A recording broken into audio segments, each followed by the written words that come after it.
तो ये वॉर अब रूस और अमेरिका की लड़ाई नहीं रह गई है, बल्कि इसमें चीन भी उतर गया है। रूस और चीन के साथ दुनिया का सबसे क्रूर तानाशाह परमाणु मिसाइलों की ताकत से लैस किम जोंग भी उतर गया है।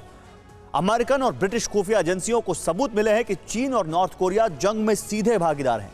यानी अब जंग में तिहरा परमाणु खतरा मंडरा रहा है। देखिए कैसे यूरोप से एशिया तक यूक्रेन जंग का विनाशक असर हुआ है और क्यों दुनिया को वर्ल्ड वॉर 3 का डर सता रहा है।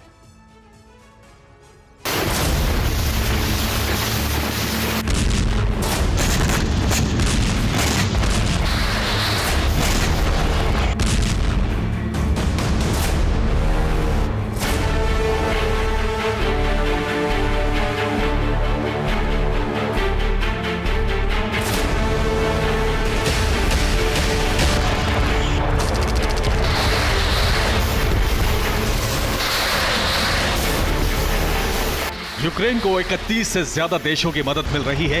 मई के महीने से काउंटर ऑफेंसिव ऑपरेशन चल रहा है।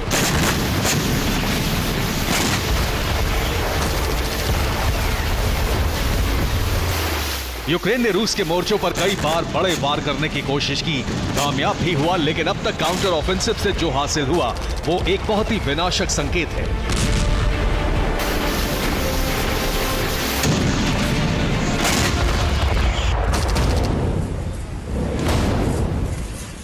जुलाई में यूक्रेन के पास पश्चिमी देशों से मिले 1000 से ज्यादा टैंक थे। इनमें से 80% यानी 800 टैंक ध्वस्त हो चुके हैं। यूक्रेन के पास आर्टिलरी के गोले खत्म हो चुके हैं।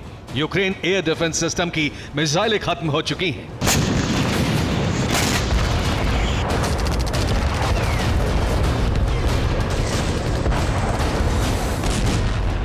यूक्रेन जिसको 30 से ज्यादा देशों से हथियार सप्लाई हो रही है, उसके हथियार खत्म हो रहे हैं, लेकिन रूस के हथियार हैं कि खत्म होने का नाम ही नहीं ले रहे।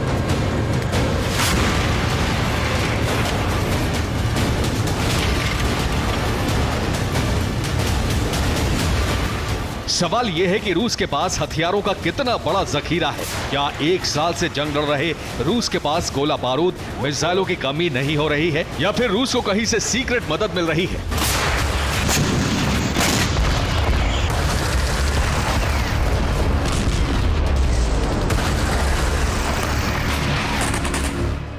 ब्रिटेन और अमेरिका का दावा है कि रूस की चीन के साथ नो लिमिट पार्टनरशिप रूस को ताकत देने में अहम भूमिका निभा रही है। अमेरिका और ब्रिटेन का दावा है कि रूस को बीजिंग से घातक हथियारों की सीधी सप्लाई हो रही है। अमेरिका ने दावा किया है कि उसकी खुफिया एजेंसियों ने रूस की फॉरेन इंटेलिजेंस सर्विस के कुछ दस्तावेज इंटरसेप्ट किए हैं, जिनके जरिए यह जानकारी मिली है।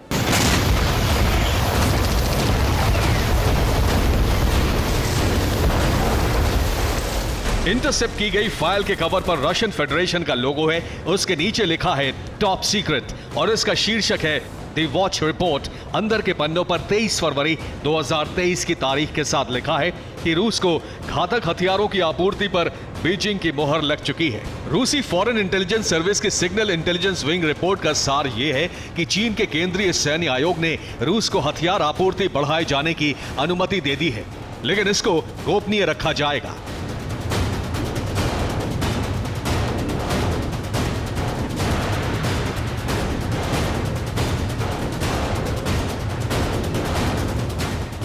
अमेरिका का दावा है कि जंग का 1 साल पूरा होने से 1 दिन पहले ही चीन के सैन्य आयोग ने रूस को हथियारों की सप्लाई और बढ़ाने की अनुमति दे दी थी, लेकिन इसका मतलब यह है कि हथियारों की सप्लाई 23 फरवरी 2023 से पहले ही शुरू हो चुकी थी।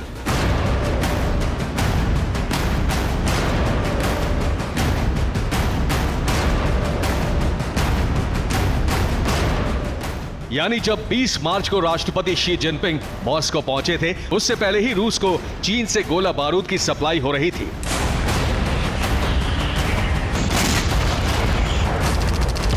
रूस और चीन की नो लिमिट पार्टनरशिप का ही असर है कि चीन ने अंतर्राष्ट्रीय प्रतिबंधों के बावजूद चोरी छिपे रूस को हथियार भेजे। चीन से हथियार भेजने के लिए बीजिंग ने कई रूट बनाए हैं, लेकिन रूस को हथियार चीन से सीधे सप्लाई नहीं किए जा रहे हैं।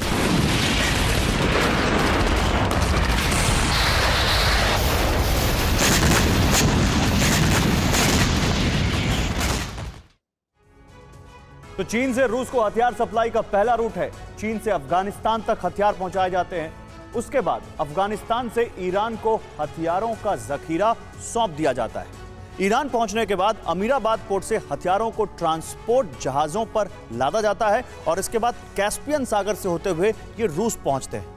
रूस को हथियार सप्लाई का दूसरा रूट है चीन का हार्बिन शहर। यहां से हथियार रवाना किए जाते हैं और इसके बाद ये हथियार रूस के व्लादिवोस्तोक तक पहुंचा दिए जाते हैं। चीन का तीसरा रूट है चीन के शेनयांग शहर से हथियार सप्लाई। यहां से हथियार रवाना होने के बाद नॉर्थ कोरिया के तुमानगांग शहर तक पहुंचते हैं और इसके बाद नॉर्थ कोरिया सेना ये हथियार व्लादिवोस्तोक तक पहुंचा देती है।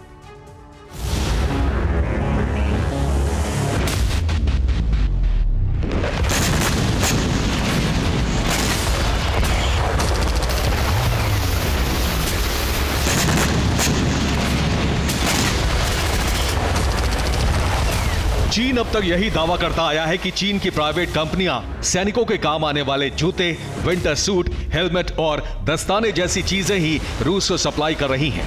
लेकिन दुनिया की खुफिया एजेंसियों का दावा है कि चीन रूस को घातक हथियारों की सप्लाई कर रहा है।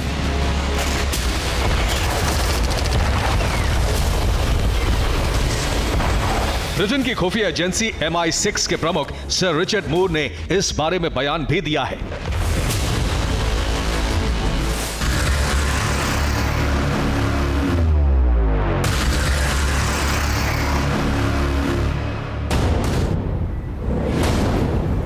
यानी जितने हथियार चीन अकेला रूस को सप्लाई कर रहा है, उतने हथियार नेटो देश भी यूक्रेन को सप्लाई नहीं कर पा रहे हैं।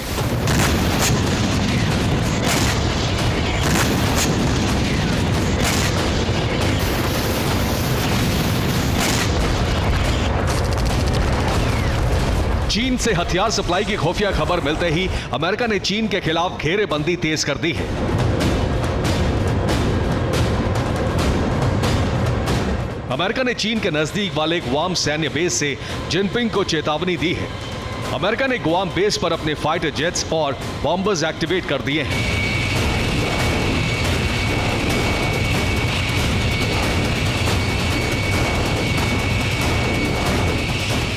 अमेरिका और उसकी सहयोगी फोर्सेस ने गुआम बेस पर एलिफेंट वॉक किया। एलिफेंट फॉर्मेशन में अमेरिका के fighter jet, transport plane, aerial fuel tanker और बॉम्बर्स ने गर्जना की।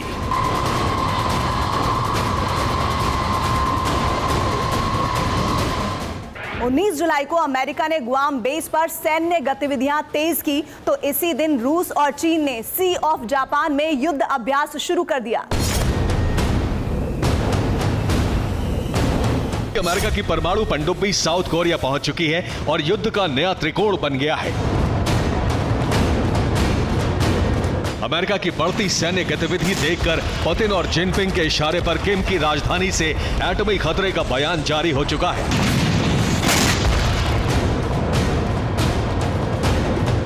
किम जोंग के विदेश मंत्रालय ने कहा है कि अमेरिका सबमरीन का दक्षिण कोरिया पहुंचना बहुत बड़ा खतरा है। अमेरिका के इस कदम से युद्ध शुरू हो सकता है। नॉर्थ कोरिया अब परमाणु बटन दबाने को मजबूर हो सकता है। यूरोप युद्ध का कनेक्शन एशिया से ऐसा जुड़ा है कि यहां से एटमी बवंडर शुरू होने का खतरा है। रेडिएशन फैलने के पीछे एक डर किम का परमाणु परीक्षण भी है। किम जोंग पोंग्ये री सुरंग में भूमिगत परमाणु परीक्षण करने वाला है। 2017 में किम ने पोंग्ये री सुरंग में परमाणु परीक्षण किया था। तब भूकंप के 20 झटके आए थे। इससे सुरंग कमजोर हो गई थी। अब पोंग्ये री में विस्फोट हुआ तो रेडिएशन लीक हो सकता है।